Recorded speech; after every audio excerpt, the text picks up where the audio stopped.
empezamos con una de las entrevistas top dentro de Cryptover Island, que es el evento de la próxima semana, el día 17 de noviembre. Y bueno, Javier Arrés es uno de los artistas criptográficos más progresivos internacionalmente por su obra GIF Art. Por lo tanto, es un placer tenerte hoy aquí con nosotros. Muchas gracias, Celia. El placer es mío. Pues mira, en un principio te quería comentar que, qué piensas de todo esto del arte digital y cómo se ha ido vinculando con nuestra realidad artística. Mm, El arte digital bueno, siempre, desde hace muchos años está acompañándonos y está presente en el mundo del arte, ¿no? Lo que sería el arte digital. Lo que pasa es que con el tema de los no fungibles tokens, el criptoarte, la blockchain y todo esto, más sumado bueno, a los móviles, que todos llevamos móviles, todos tenemos acceso a lo digital ya de una manera muy directa y muy rápida, pues digamos que, claro, lo digital siempre ha estado y ha estado ahí con su presencia, con sus artistas. Lo que pasa es que esa fusión de incluso la pandemia también en su momento, de gente en casa, junto con el blockchain, con el NFT y tal, genera un mercado brutal del arte digital que no existía y entonces, bueno, se vive un pequeño boom. Como se ha vivido un pequeño boom en todo lo digital un poco, ¿no? Porque el mundo digital, pues, es un poco un tema del presente y se ha tenido éxito pues, en muchos aspectos, ¿no? Y el arte, que ya estaba en lo digital, necesitaba ese sitio donde se generara un mercado del arte digital. Y eso lo ha hecho la blockchain y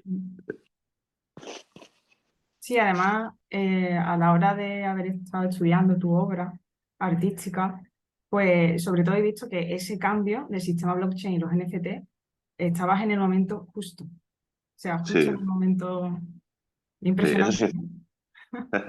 Sí, eso es cierto. Estaba en el momento justo y en el sitio adecuado. Pues, Porque lo he dicho alguna vez, el Cristo Arte en realidad me encontró a mí. O sea, yo estaba quizá un poco por donde podía encontrar, ¿no? Que en el ámbito internacional, en cierto tipo de plataformas o páginas web que a lo mejor no tan conocidas de arte, pero que había que estar ahí, los premios, seguramente la Bienal de Arte tuvo mucho que ver para que me encontrara el Cristo Arte, ¿no? Pero sí, sí, fue una locura, un gran momento. Y es que estaba ahí justo, claro, con todo. De hecho, muchas veces lo comento, las obras que se vendieron tan bien, o el estilo que triunfó tanto y que triunfa un poco y funciona muy bien, yo lo había creado muchos años antes de que existiera el NFT o el criptoarte, ¿no? Las obras que se vendieron también bueno, pues como Visual Toy, había muchos de ellos creados muchísimo, 6 7 años antes de que esto pasara, que también es un buen ejemplo para ver, a veces para que un artista debe estar trabajando. Es lo que digo, te pilla trabajando justo con las cosas que encajan y nada, pues nos pasa a algunos, la verdad. sí. De hecho, te quería comentar también que por haber nacido en Granada, en Andalucía, ¿te ha costado a la hora de hacer diseños de arte contemporáneo? ¿Y cómo Bueno, ha sido tu progresión, sí, artística desde a ver, el esto comienzo? sí, a ver, es una buena pregunta. Una buena pregunta que en realidad la he contestado alguna vez y quizás son un poco amarga la respuesta o quizás sea un poco chunga, pero en realidad es que yo muy tempranamente, a ver, yo dibujo y pinto desde los 11 años. Era un niño que iba a clases particulares de pintura y luego pues, iba a ser niño de las Bellas Artes, fui a Bellas Artes, no me gustó, lo dejé y tal y cual. Pero yo siempre tengo que traer una cosa, y es que en realidad si quieres triunfar en el mundo del arte, o no triunfar, pero por lo menos ganarte un sueldo decente o ganar un dinero extra bien y tener buenos encargos, eso solo lo puedes hacer en el ámbito internacional. O sea, yo sabía que no solo en Andalucía, sino que en España no se triunfa. En España o sea, alguien triunfa, algunas personas, pero muy pocas. España es un país que está absoluta y totalmente destruido. El arte está muy intervenido por las subvenciones, entonces realmente no hay un mercado del arte real. Hay concejales de cultura o amigos de ayuntamientos o gente así con la que has estudiado en Bellas Artes que luego dan un puesto y te compra un cuadro para no sé qué asociación pública y tal. Igual. Pero realmente yo me di cuenta de que aquí en Andalucía y en España pues no existe un mercado del arte y menos para una persona como yo. Sabes que no soy de una familia, yo no tengo padrino de ningún tipo, ni soy de una familia adinerada con contactos dentro del mundo de las coleccionismos de arte y tal. Entonces, claro, no me importó Andalucía ni me importó España. Yo siempre me centré en el ámbito anglosajón. Yo intenté triunfar en Londres, una ciudad a la que le debo mucho.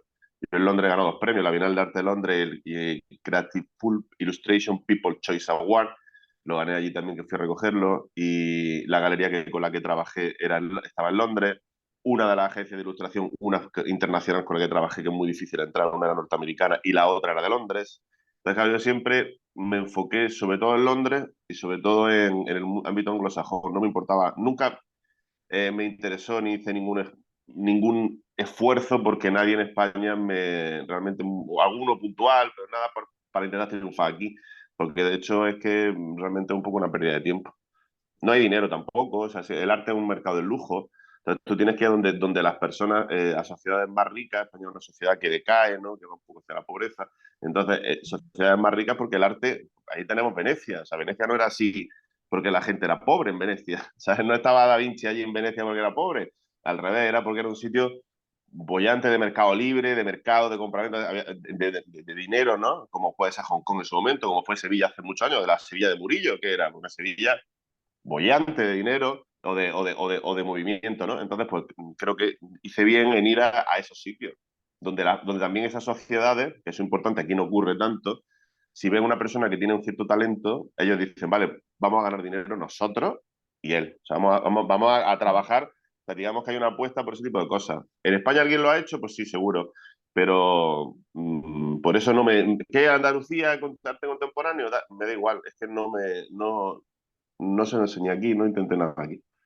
De hecho, te hago esta pregunta porque no sé si recordarás que antes de la pandemia, o sea, fue justo Ujú, antes, justo la pandemia fue, que ujú. diste un seminario en la Universidad de Sevilla porque te llamó Juan Antonio Díaz. Cierto. Sí, pues de hecho en la clase estaba yo y a partir de ahí me interesé por el tema de los NFT y estoy investigando sobre ello. Qué Entonces, bien. a partir de ahí pues conecté con todo este mundo y es lo que estamos comentando, que la pandemia fue el momento Mm. que abrió este universo, sobre todo aquí en España. Porque claro, ya en América, realmente, como me estás comentando, estaba ya bastante bien asentado. Sí, sí, sí. En Estados Unidos sí. También aquí la pandemia, sí, la verdad que coincidió. Yo siempre lo he contado una vez, mi situación mi recuerdo de la pandemia, por suerte, claro, es súper diferente del que vivió muchísima gente, claro, porque yo en mi caso fue el boom totalmente. O sea, ya venía mi propia pandemia de estar siempre en casa cerrado trabajando. O sea, realmente a mí no hubo mucha diferencia. Yo estaba encerrado en casa trabajando mucho. Entonces, cuando hubo que encerrarse a trabajar y tal, pues justo pasó esto del boom y tal. Y claro, para mí fue una situación diferente. A Mm. mí la pandemia fue estar dibujando en casa e incluso diría contento y alegre porque las cosas funcionaban. Pero es verdad que fue clave por el hecho, yo creo, como ha quedado ahora hay mucho más trabajo en remoto, por ejemplo, ¿no? Eso también nos lo ha dejado la pandemia. Pues yo creo que hubo una especie claro, pues se queda la gente en la casa, de ordenador, móvil, tal, empiezan a investigar, empiezan a interesarse por varias cosas, y sí es verdad que fue un boom, por lo menos en cuanto a la información y a que las personas se interesaban por eso. Así que sí, yo creo que al final de quedarse en casa con el móvil y el ordenador y tal, pues le hizo un poco ver ese mundillo. Pero sí es verdad que coincidió. No sé, o sea, tiene algo que ver, evidente, ¿no? También, quizá también las criptomonedas que van, no es que sea el criptoarte no es un mundo de traders ni de compraventa, así, no somos gente que somos gente de Wall Street, pero es verdad que tiene que ver con el mercado del criptoarte, va un poco a la par, y también seguramente mucha gente se interesaría por el mundo por las criptomonedas, perdona, pues no, va a la par. Seguramente mucha gente se interesaría y compraría alguna criptomoneda, pues estarían aburridos en el sofá en la pandemia y algo les interesó. La verdad que bien, la verdad que bien. Es así, es así. También te iba a comentar cuál fue tu primer artista digital que tú conociste y tú dijiste, me ha influido en mi obra. A ver, primer artista digital que conocí, muy difícil, muy difícil. Que me hayan influenciado mucho, mucho, pero yo la verdad que soy un poco tirano en cuanto a los nombres. Bueno, tirano o mala persona o mala memoria, muchas veces no me acuerdo los nombres, ¿no? Me influencia lo que veo, le robo tres o cuatro cosas y ya no me acuerdo, pero sí, a ver, había mucho. Lo que sí te diría que yo recuerdo, fíjate, yo creo que es un salto importante, porque yo no sé, yo soy una persona que sí me gustan los ordenadores y todo este tema bastante, los videojuegos, pero es importante que yo no era una persona conocedora del arte digital, la técnica, quiero decir. Yo llego a Bellas Artes, en Bellas Artes, en fin, hago un año en Altea, porque es muy largo de contar, porque la nota, la quita la prueba de acceso en Granada, ya tienes que estar por nota, en fin. A mí Bellas Artes me decepciona muchísimo, en Altea no tanto, y en Granada muchísimo. Y entonces digamos que yo estaba un poco perdido, ¿no? Porque yo piensa que yo dibujaba y pintaba desde los 11 años y hacíamos bodegones y cosas esas con 11, 12, 13, 14, 15 años. Entonces llega a Bellarte y en segundo de Bellarte era lo mismo realmente, ¿no? Era sorprendente cómo era lo mismo que tenía que hacer cuando tenía 12 años. Entonces, eso es un aburrimiento, ¿no? Entonces, me acuerdo perfectamente de ver por la calle en Granada, de ver un mupping de esto, un mupping, ¿no? De publicidad con un cartel Sí. que era de un festival de jazz o algo así, y estaba pintado como de manera, como con óleo y tal, con textura, pero era digital. Entonces yo me acuerdo que lo veía y decía, fíjate, porque luego, y ahora sé un montón, claro, evidentemente, ¿no? Pero yo lo veía en ese momento y yo tendría, a lo mejor tendría 21, 22 años, 23, algo así, ¿no? Yo lo miraba y decía, ¿cómo consiguen? Pues claro, tú piensas en escanear cosas, ¿no? Piensas en escanear un cuadro, piensas en sacar una foto a un óleo. Yo decía, ¿cómo es posible que tengan esa calidad gráfica de colores y sea una pincelada? Y claro, pues yo no pensaba ni siquiera que hubiera arte digital que simulara el arte, o sea, la textura y ese tipo de cosas, como hace Procreate, por ejemplo.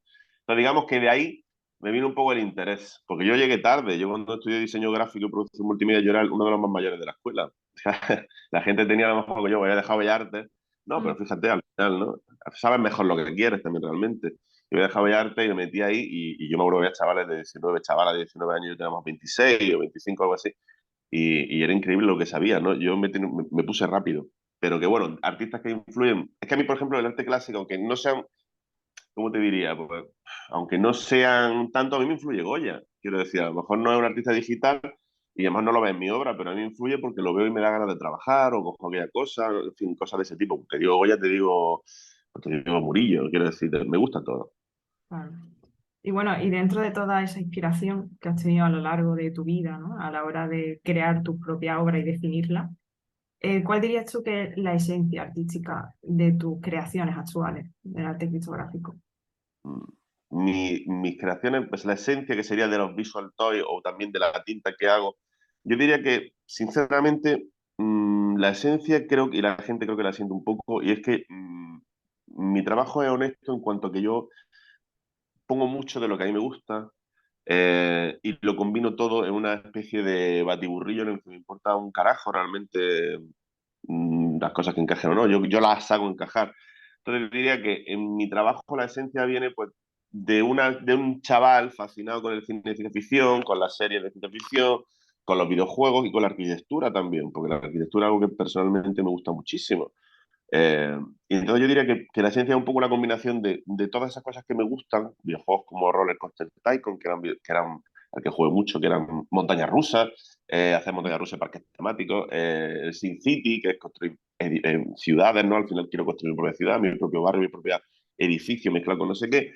Digamos que la esencia es que se nota que hay una persona detrás combinando sus cosas, haciendo sus cosas, ¿no? Que hay mucho arte a veces que lo ves y es un poco impersonal o tal, ¿no? Y yo creo que la gente lo que ve de mi obra y lo que les capta sobre todo es la cantidad de detalles que a mí me gusta, que es una cosa un poco maniático eso.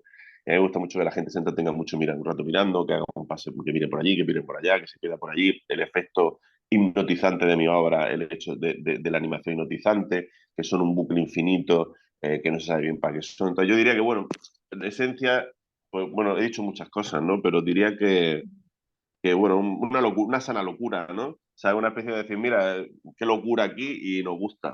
Y ya está. Locura Libertad. hipnotizante, ¿no? Sí, sí, exactamente. Exactamente. De hecho, dentro de las obras que has realizado de GIF Art y demás, he estado visualizando las que estuviste haciendo con Antonio Villarí en 2019 Sí. y me gusta eso, cómo captas el arte tradicional, cómo lo conectas, andaluz, lo conectas con el arte contemporáneo y le das un significado nuevo conectado también a tu esencia, que es lo que estamos hablando, de esa esencia de canalla, de personalidad y sí, ¿no? Sí, sí, es la verdad. A ver, con Villarán, que es posiblemente el divulgador más más importantes, o uno de, yo creo que lo más importante de España por cómo divulga en la nueva plataforma y por cómo lo hace, ¿no? Uno de los mejores divulgadores de arte y también artista, gran artista, ¿no? Sí. Fue una gozada, los dos andaluces, sevillano, el sevillano, yo granadino, motrileño, granadino. Nos decidimos juntar por hacer una colección con ese espíritu, ¿no? Porque hay que también decir que Villarán pues realmente puso mucho de la idea también, porque él es una persona pues, que es un doctorado de la hostia de Mm. Bellas Artes y tal y cual. Y entonces se le ocurrió, me lo comentó, a mí también me gustó, también aporté ideas, pero hay que decir que esa idea fue muy buena suya. El hecho de coger a lo mejor como los clásicos andaluces y darle una vuelta, ¿no? Llevarlo un poco a otra cosa, ¿no? Y bueno, y fue una cosa que personalmente no se vendió mal, creo que se vendió bien, no se vendió quizá tanto como pensamos porque es un tema, también hay que decirlo, un tema que no lo habrás visto mucho en el Cristo Arte, ¿no? La cabeza de San Juan Bautista, es un poco, no vamos a decir religioso, porque no es religioso, pero es religioso porque el arte tradicional es religioso, ¿no? Nos mezcla aquello es más lo barroco, más los cuantos, este tipo de cosas. Y yo creo que funcionó bien y será una obra muy interesante cuando pase más años, sinceramente, lo hablamos. Creo que cuando puse muchos más años será bastante interesante porque no hay ese tipo de cosas o no se hacen, yo creo, en Andalucía, ¿no? Coger un poco lo nuestro y darle una especie de retuning ahí, de cambiarlo y tal. Así que fue Sí, un proyecto muy chulo que funcionó muy bien mm. y que seguramente en un futuro pues colaboraremos otra vez. Villarán es un genio completamente. De hecho, es que es totalmente novedoso y yo creo que también que a la larga va a tener muchísima repercusión. Incluso lo estudiaremos en clase. Y fíjate que, ¿qué pasa al final? Porque esa obra, si no me equivoco, pues las compra un coleccionista. Son dos o tres coleccionistas que los compran. No sé si uno compra dos o compra uno cada uno, pero bueno, uno es de, eso, pues, de Londres. Uno es de Londres y otro es de Nueva York, ¿no? Y dices, bueno, para que veas que la obra que se genera, pues con lo que pasó siempre, en realidad, al final la tienen, ¿no? La tiene gente fuera, ¿no? Esa obra que luego, pues quizá el Museo de Sevilla o tal, tenga que recuperarla y Mm, pagarle una buena pasta a ese coleccionista. pasará, ¿eh? En la actualidad también, ¿cómo crees que el sector criptográfico irá evolucionando y avanzando aquí en el territorio de España? De lo que te estaba comentando, que al final está muy parado ahora mismo, pero ¿cómo crees que en un futuro se adaptará? Bueno, yo creo que a ver, es importante que digamos que en el criptoarte o en el mundo del NFT pues hay muchas cosas diferentes, ¿no? O sea, por ejemplo, yo creo que con el tiempo sí se adaptará bien el tema de los NFT como de tema promocional, vamos a decir, ¿no? Como elemento de marketing de diferentes marcas, incluyendo, por ejemplo, siempre lo digo que funciona, yo estoy convencido que va a funcionar muy bien, le va a funcionar muy bien a los grandes clubes de fútbol, al Real Madrid, al Barcelona, le va a funcionar muy bien, al Atlético de Madrid también, que sé que hay una persona que está ahí, quizá el Atlético de Madrid, no sé qué está haciendo el Madrid y el Barça, imagino que están haciendo cosas, pero del Atlético de Madrid sí sé que está haciendo cosas y Mm, las va a hacer. Yo creo que esa va a ser una manera de entrar, de entender un poco cierta funcionalidad del NFT. Y luego, en cuanto al criptoarte, porque claro, o sea, todo el criptoarte es NFT, pero no todo el NFT es criptoarte. Eso es importante, ¿no? sí. Un NFT puede ser, pues, por ejemplo, cualquier cosa, ¿no? Un contrato, este tipo de cosas. Pero ¿y en el criptoarte qué pasará? Bueno, ahí yo creo que funcionará, pero va a ir un poco quizá más lento porque los coleccionistas en España, a ver, ha tenido mucha prensa negativa, había mucho, en su momento hubo mucho hate, ¿no? Que se hizo al tema. Se hizo una colección, recuerdo, de Figor y Willy Rex, en Mito, en la plataforma Mito, y que funcionó. Y a Figor yo recuerdo que lo reventaron completamente en las redes sociales.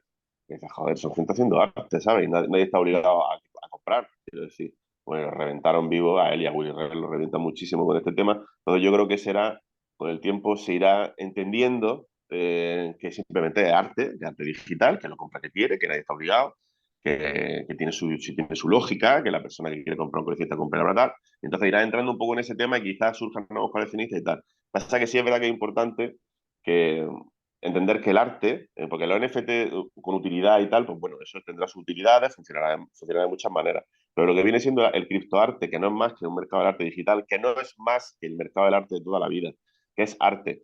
Eso suele funcionar, los artistas podemos vivir en sociedades que son económicamente pudiente. España lo es, ¿no? Pero no lo es tanto como nos pensamos. Sobre todo porque además aquí hay una brutal, siempre mala prensa contra las personas que tienen dinero o contra los empresarios. Se les da muchísima caña. Y al final realmente son ellos los que invierten en el arte con muy elevado y también de término medio, ¿no? Entonces yo creo que, bueno, será poco a poco, irán entrando en ese tema muy poco a poco y al final pues se adoptará, pues al final Arco hará una sección inmensa de criptoarte o no, o lo hará otra feria, y entonces irá entrando. Yo digo que realmente hay mucho desconocimiento y para mí sería un ejemplo muy bueno sería este que pongo a veces. Digo, si se hiciera un museo, una sala, y le pusiéramos los 10 20 mejores artistas o una curación de los que nos guste, de los 20 mejores artistas de criptoarte y ponemos una exposición con proyecciones, con su obra proyectada, con pantalla, y en un edificio anexo Mm. ponemos una colección o serie X artistas de arte contemporáneo tradicional, de los que van a las festivales como Arco, como otras cosas, y los ponemos y lo abrimos al público. Puede, es muy probable que los que vayan a la sala del Cristo de Arte salgan diciendo, joder, me ha flipado lo que he visto. O sea, me ha encantado. O sea, me ha encantado lo que he visto porque la gente se cree que son solo criptomonos o criptopunks repetidos. No, no, hay cosas espectaculares, espectaculares. Y si se hiciera Sería eso, yo creo que ganaría el del Cristo de Arte, fíjate. como la sala de los renegados, ¿no? Cuando los impresionistas. Claro, algo así. Se Exactamente, podría exactamente. realizar, se podría realizar. Claro, exactamente, y que el público decidiera. No, no estoy diciendo que el Ujú. artista te vaya a acabar con eso, pero se vienen a cohabitar, pero que parece que la gente entiende muy bien o no le parece mal el hecho del arte contemporáneo este, a lo mejor muchas veces son cuatro manchas o cosas de ese tipo y tal, y el criptoarte pues, le da una caña que dice, oye, pues yo no sé si conoces todo lo que hay, ¿eh? Porque hay gente que hace cosas verdaderamente fascinantes y que la ve y que te encanta y que sale de ahí inspirado y que ha visto una cosa chulísima. Y al final es eso, al final es eso. De hecho, te iba a comentar, yo estoy en un proceso de investigación, ¿vale?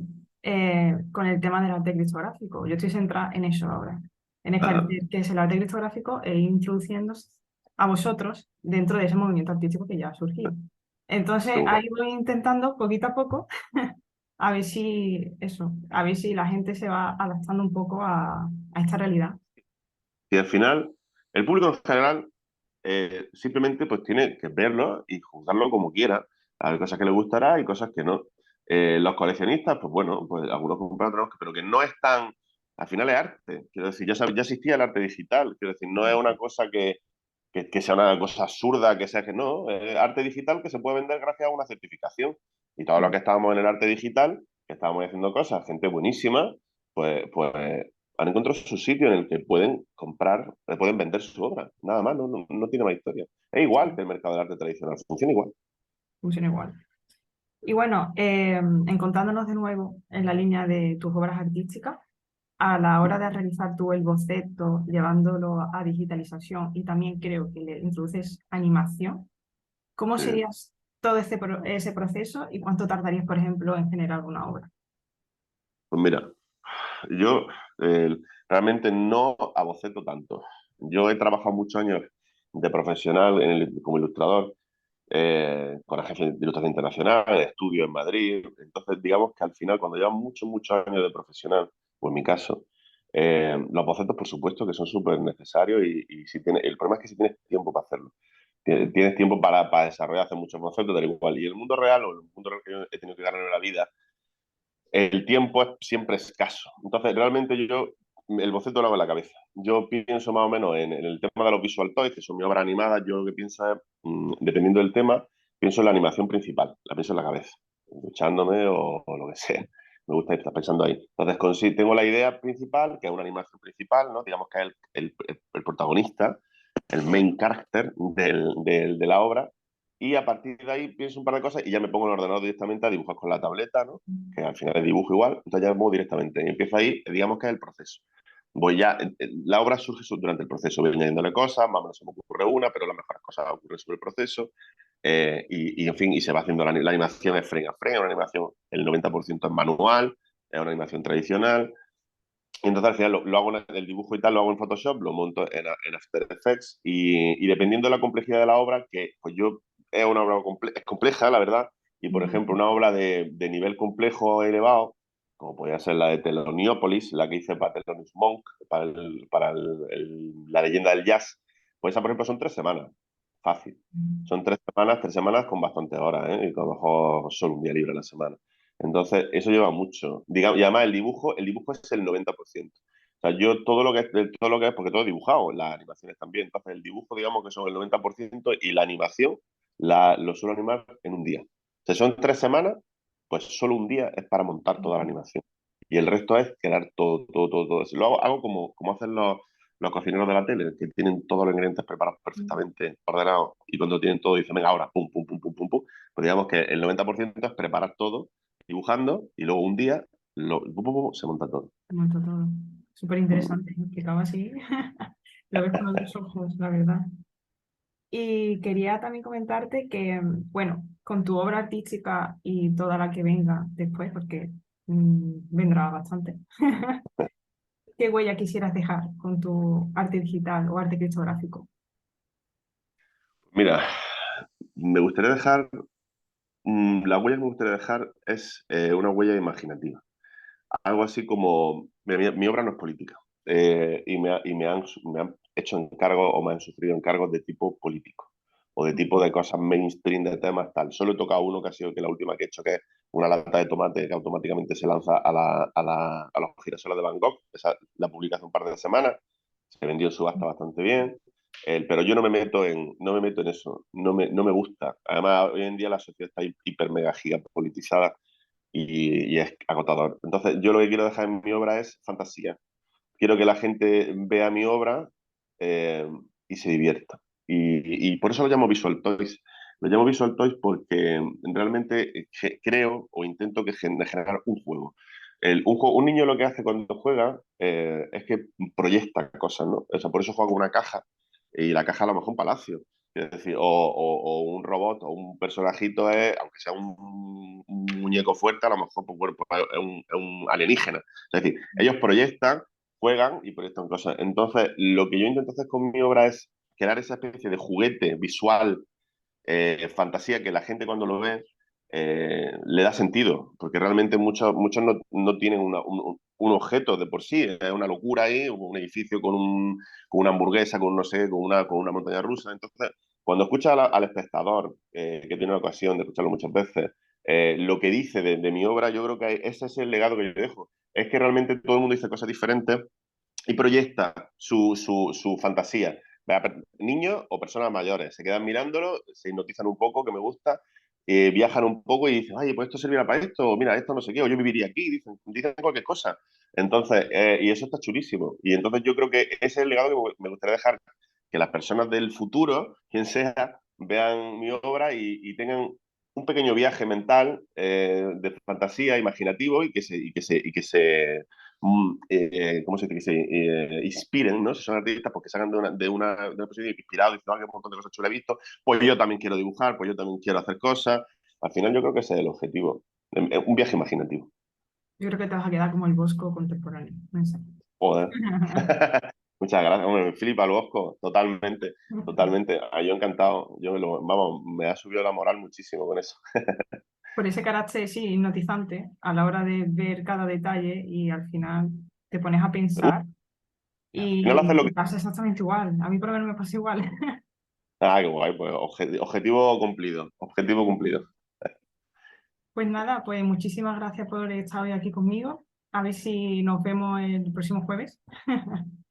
Bueno, Ahí, no voy a estar online, voy a estar online. online, ¿no? Ah, bueno, pues entonces ya en Online. otra ocasión. Perfecto, claro que sí, Celia, sin problema.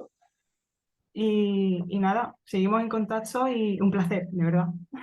Muchas gracias, gracias a ti. El placer ha sido mío.